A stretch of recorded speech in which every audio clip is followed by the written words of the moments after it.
Hello viewers, আসসালামু আলাইকুম। কেমন আছেন সবাই? আশা করি সবাই ভালো আছেন, ভালো থাকেন। শুভকামনা সবার জন্য। আমি একটা রেসিপি তৈরি করব, মজাদার রেসিপি। সেটা হচ্ছে মলা মাছ। তো দেখেন, আমি কিন্তু মলা মাছগুলো ভালো করে ধুয়ে, অনেক সুন্দর করে ধুয়ে, মাছ যত ধুবেন তত মাছ কিন্তু টেস্ট। সবসময় মনে রাখবেন, মুরব্বীরা একটা কথাই বলে যে মাছ ধোয়া কিন্তু মিঠা। এই জন্য মাছ যত বেশি বেশি পরিষ্কার করেন তত মাছটা সুস্বাদু হবে। তো এখানে কিন্তু আমি মলা মাছ নিয়েছি অল্প। মলা মাছগুলো কিন্তু ভাজি নেই, ভাজবো না। আর এই মাথাগুলো কিন্তু ফেলেও দেয়নি, ফেলবো না। মাথা অনেক খাওয়ার জন্য, শরীরের জন্য, স্বাস্থ্যের জন্য, চোখের জন্য অনেক উপকার। আর আমি এটাকে এই জন্য ফেলে দিই না। আর ভাজি নেই কারণে মলা মাছ কিন্তু টাটকা মাছ, মানে কাঁচা রান্না করলে অনেক টেস্ট হয়। আর যে কাঁচা না খাইতে পারে সাথে বাঁচবে, এটা তো আলাদা কথা। তো দেখেন, আমি এখানে হালকা হালকা উপকরণ দিয়েছি, কারণ আমি কাঁচামরিচ বাড়াই দিব। এই জন্য পরিমাণ মতো হলুদ আর ধনিয়ার ফাঁকি দিয়েছি, আর লবণ আর মরিচের ফাঁকিটা কিন্তু একদম কম দিয়েছি। যে কম খান সে তো কম এমনিতে খাবেন। আর আমি আরও কম দিয়েছি কারণে কাঁচামরিচ দেবো, সেই জন্য। তো আমি টমেটো দিয়ে শুধু চচ্চড়ি রান্না করব। এই জন্য টমেটোটাও পাশে কেটে রেখেছি, আর এই পেঁয়াজ কুচিও করে রেখেছি। আদা ছাড়া অন্য কিছু দিব একটু পরে। তো চুলাতে তেল বসিয়েছি। এখন আমি কিন্তু আমার পেঁয়াজ কুচিটা চুলায় দিয়ে দিব। এখান থেকে দিয়ে দিলাম, গরম করেছি তেল অনেক। তো পেঁয়াজ কুচিটা চুলায় দিয়ে দিলাম। তেলটাও খুব একটা বেশি দিই না, অল্প পরিমাণে দিয়েছি, কারণ সব কিছু আমরা মেনটেন করে চলতে হবে এবং খাইতে হবে। এটা কিন্তু মাথায় রাখতে হবে সব সময়। তেলটা কম দিয়েছি, তেল কিন্তু বেশি খাওয়া যাবে না।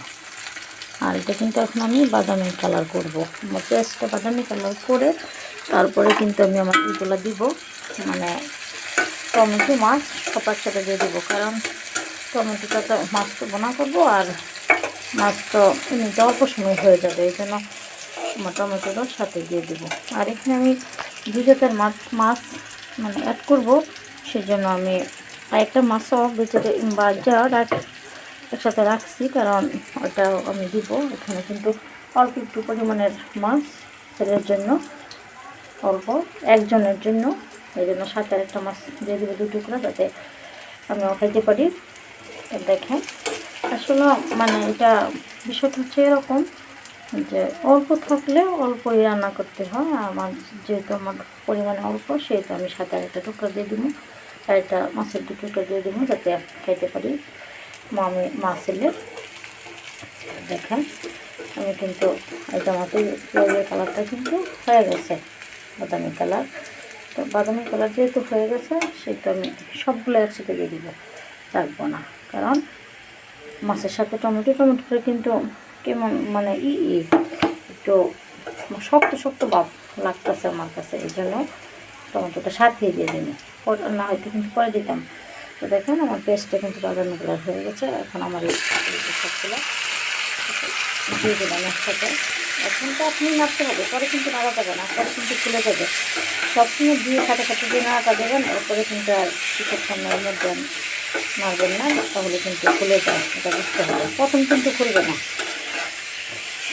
এখন এখন আর নাড়া দিব না, কারণ এখন নাড়া দিলে লাগার পরে কিছুক্ষণ থাকার পরে নাড়া দিলে কিন্তু খুলে যাবে, ভেঙে যাবে। আর এখন আর আমি কিন্তু একটু লাগবে না, এখন এভাবে থাকবে।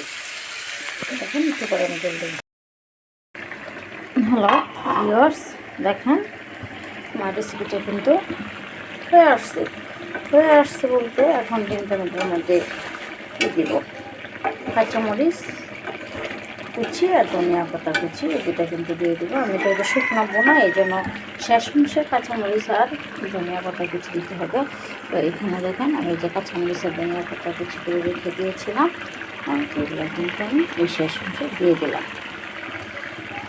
এটা হচ্ছে শেষ অংশে দিলে এটা কী হয়, মানে আরও টেস্ট বাড়ে, অনেক সুস্বাদু হয়, অনেক ভালো লাগে এটা খাইতে।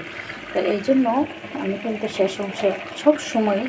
আর দেখেন, আমি টমেটোটা কেন আগে দিয়েছি, এই কারণে এই যে টমেটো কিন্তু গলা গলা হয়ে গেছে।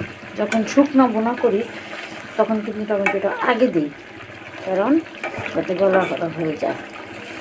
আর ঝুল রান্না করলে পরে দিলেও সমস্যা নেই, এটা হচ্ছে কথা।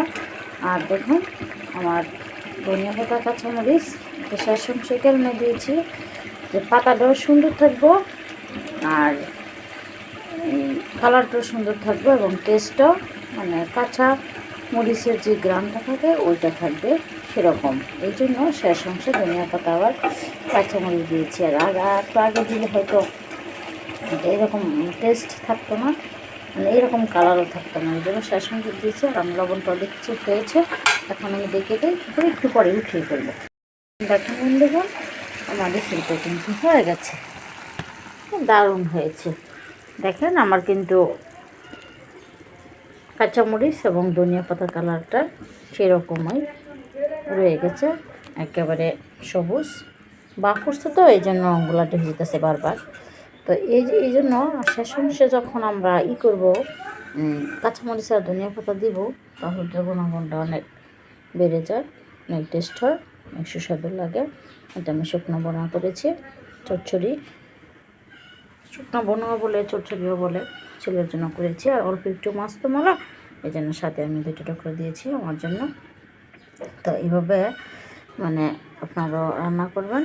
আর কোনো সময় কোনো মাছের মাথায় ফেলে দেবেন না, ছোটো হোক বড়ো হোক, মাছের মধ্যের অংশ দিয়ে কাটবেন না আর কিন্তু ফেলে দিবেন না। মধ্যের অংশ দিয়ে কাটলে মাথার দুলে টুলে ভিতরগুলো হালকা পাতলা চলে যায়, আর ফেলে দিলে তো আরও ক্ষতি। তো এই জন্য এইভাবে শুকনো করে রান্না করবেন এবং খাবেন, এবং বেশি বেশি আমাকেও কমেন্ট করবেন। তো সবাই ভালো থাকবেন, ধন্যবাদ।